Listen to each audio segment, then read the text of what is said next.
La revue de presse avec des histoires de famille dans vos journaux ce matin, comme dans le Parisien, qui revient sur 2 pages sur les soupçons d'emploi fictif de Pénélope Fillon par son mari à l'Assemblée.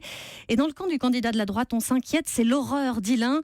C'est peut-être un tournant dans la campagne présidentielle, redoute un autre. Et Laurent Geoffrin, dans un libé tout embêté à l'occasion du début du festival d'Angoulême, Laurent Geoffrin donc de rappeler la phrase choc de François Fillon lors de sa campagne. On n'imagine pas le général de Gaulle mis en examen. On n'imagine pas non plus, ajoute l'éditorialiste Yvonne de Gaulle, accusée d'emploi fictif. La Croix, de son côté, appelle à la prudence.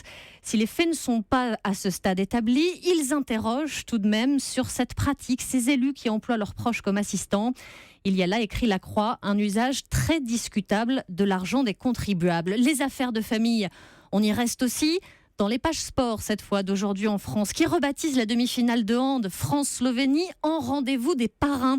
Les parrains, ce sont le Français Nicolas Karabatic et le Slovène Vít Kaftinić, meilleurs amis à la ville, jusqu'à être chacun les parrains de leurs enfants.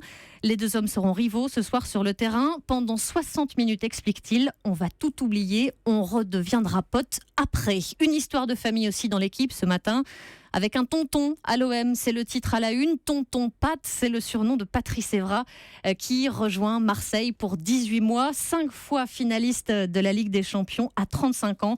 L'OM compte sur lui pour renforcer sa défense.